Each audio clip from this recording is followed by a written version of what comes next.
just really pleased with how the team performed downtown Friday night. Small crowd, and getting on a podium and getting that experience was great for us. It was far and away our best performance of the year outside of the PMAC, and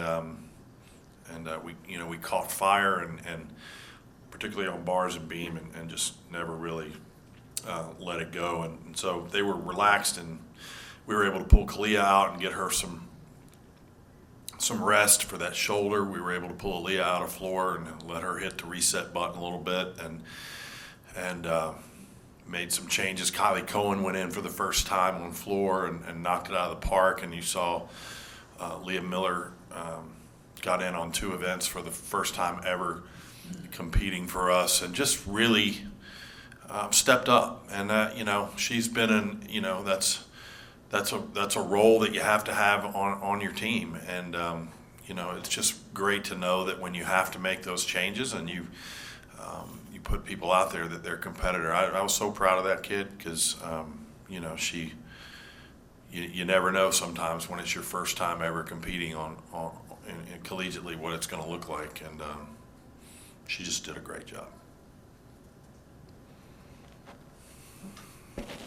Okay, Jay, and then we're going to kind of bounce off what Lexi said first, going into the last meet in the PMAC this season, where she said, put in the work first and then feel the emotions later. But this is also going to be the seniors' last meet in the PMAC. And what can you as a coach say about or comment about any of your seniors as they're getting ready to finish their collegiate athletic careers this season? Well, we've got several varieties of seniors on our team, 4th, 5th, and 6th years, and they've all meant so much to the trajectory of this program in ways that go far beyond what they compete as far as gymnasts. And I say this to them almost every year. If you're a coach that's paying attention to anything, you probably learn more from your athletes in your career than you ever teach them. Because while coaches try to mold young people and hopefully have some sort of level of positive impact in terms of helping them become across from being a teenager to an adult while they're in college. At the same time, I think I've learned I'm such a different coach now than I was 10 years ago, than I was 20 years ago, than I was 30 years ago, and that is wholly due to observations of what athletes will tell you and what they will express with their actions in terms of what they need. And so I'm grateful for all of our seniors every year because they leave an indelible mark on our program and on me personally. And so it's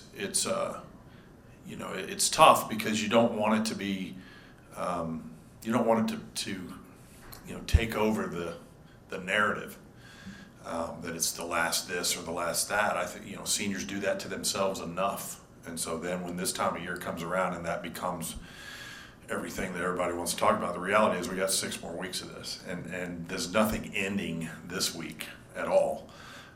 It's our last time this year in front of these fans, but I remind them that no one's dying, and we're all going to be okay, and that we shouldn't eulogize our seniors. We should celebrate our seniors, and that's really the focal point for me, is that I want them to walk in there Friday night and enjoy the whole scene, and let's make it a party. Let's make it a celebration of all that they have already accomplished and are continuing to push forward to accomplish even more.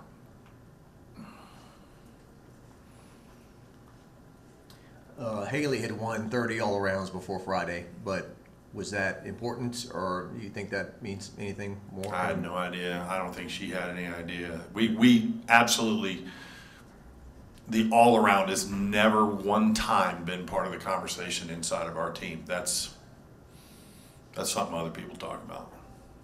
We don't emphasize individual stuff. I think it's great. She's probably, I guess, Alyssa can tell you, she may be the most decorated gymnast in the history of the program by now, but and those are great, but I tell them all the time when they come here, we don't emphasize that. We're going to talk about what our team does and all the individual stuff. When it's all said and done, that's for your mama and your grandmama and your children, and 20 years from now when you come back and talk about how great you were.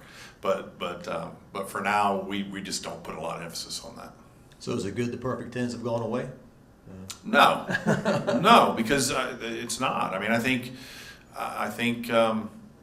there was room for some shrinkage in terms of the number of them, and there were certainly some avenues to be looked at for remedying things in venue. But no, I don't think it's good for fans anywhere around the country that are all asking questions like, why is it different?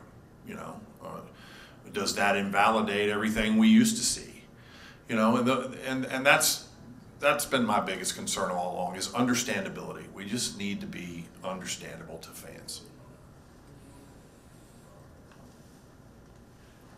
You coached a few gymnasts, but given the family history and everything, have you seen Sierra do gymnastics longer than just about anybody you've coached? And what, you remember the first time seeing her do gymnastics or maybe compete? Sierra and my son were born on the same day, and they're first cousins, and so Sierra has always been a huge part of all of our lives in my family, and I don't know that I can recall the first time I saw her, but I'm sure it was when she was a level 4 or something, very, very young. When we would come down here from time to time, I'd get to go over to the little meet at North Shore Flares, and see her compete sometimes. I don't remember exactly the first time, but certainly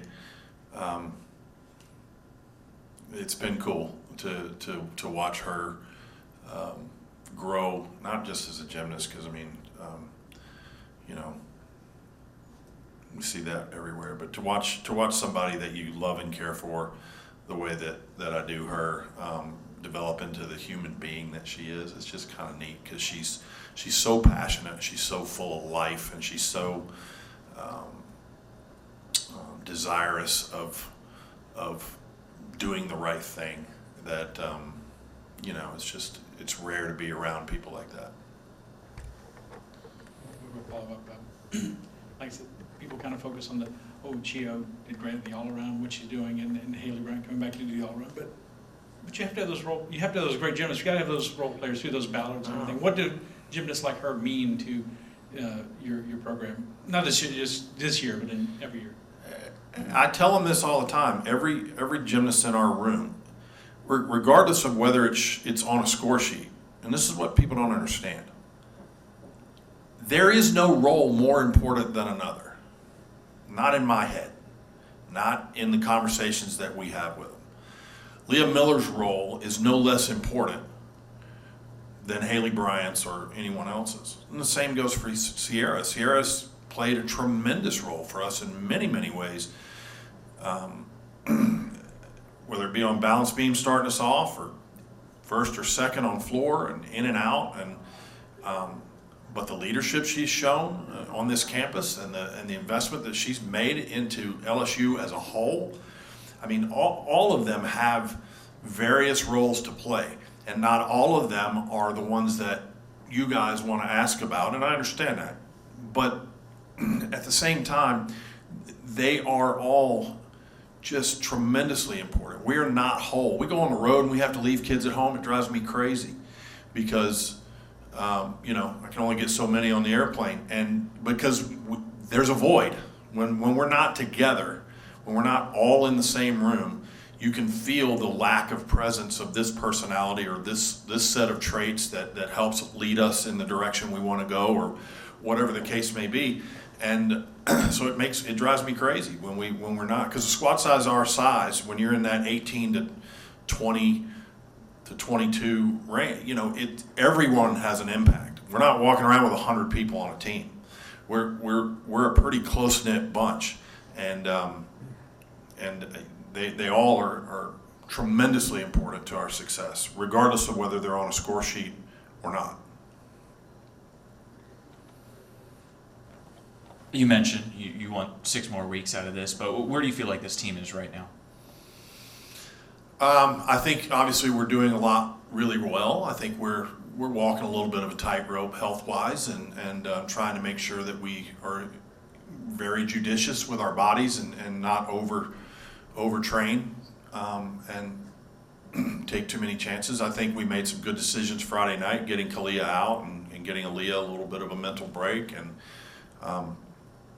But I feel good about where we are. Obviously, we're doing a lot right if we're at this stage of the game to be where we are and be in a good position. But we don't have a whole lot of wiggle room in terms of health, and we just need to make sure that we're smart and that we don't get greedy and make a poor decision.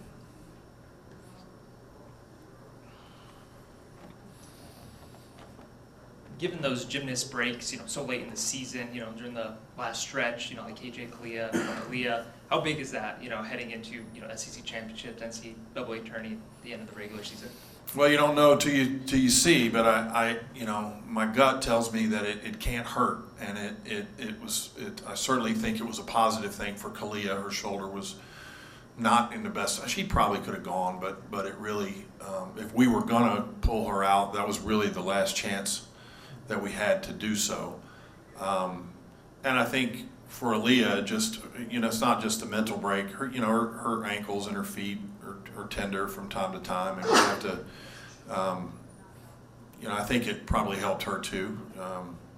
She knocked it out of the park on the 3 events that she did, and I think that in and of itself, I think relieving. Sometimes you don't understand this. I've talked to, like I said, I learn a lot from gymnasts over the years, and I can't tell you how many times that it's been expressed to me how different it is doing 3 events than over 4, just from a mental standpoint. And so, hopefully that just allowed Aaliyah to breathe a little bit, and we gotta ride that horse the rest of the way. So let's. She doesn't need to get too used to it.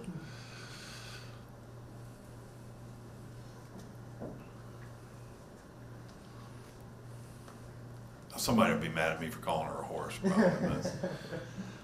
6-year senior Alona Shenikova has been on campus since 19 when Joe Burrow was winning a Heisman and all that. Crazy. What has she meant to the program, and what was it like recruiting her after the injury to come back for year 6? Yeah, it does. Alona reminds me all the time that she's grandmama on the team. But Alona, if you know Alona's greatest strength, as great a gymnast as she is and has been, her greatest strength is her personality and the love for life and for fun, and a tremendous sense of humor, and she brings so much levity to the room in terms of just when things can feel heavy sometimes. Alona has a way of getting us to realize that we're not talking about world hunger, and that things are not as bad as they sometimes feel.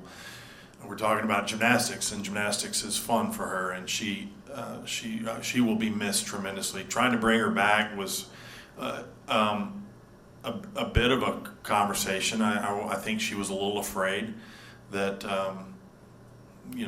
of the unknown and not really knowing how it would work out, and truthfully, it probably hasn't gone exactly the way she would have wanted it to. Just little setbacks that have happened along the way in her rehab progress. It didn't go as smoothly for her as it did for Connor. And but at the same time, she stayed positive, and she stayed engaged, and she stayed fully present and pushing forward. And she's really very, very, very close. Like I had her on the same line on the bar lineup with Aaliyah on Friday, and it wasn't until after warm-ups that I made the decision to go with Aaliyah. She was ready to go and had warmed up and was in, and she's very close on floor. We're getting late in the year and all, but we certainly need her to continue to push and be prepared, because at any moment something changes and she may need to go in. And the beauty of that is that we've got an experienced, proven commodity in Alona, that if she had to go in late in the year, I I wouldn't be concerned because I know the kind of competitor that she is.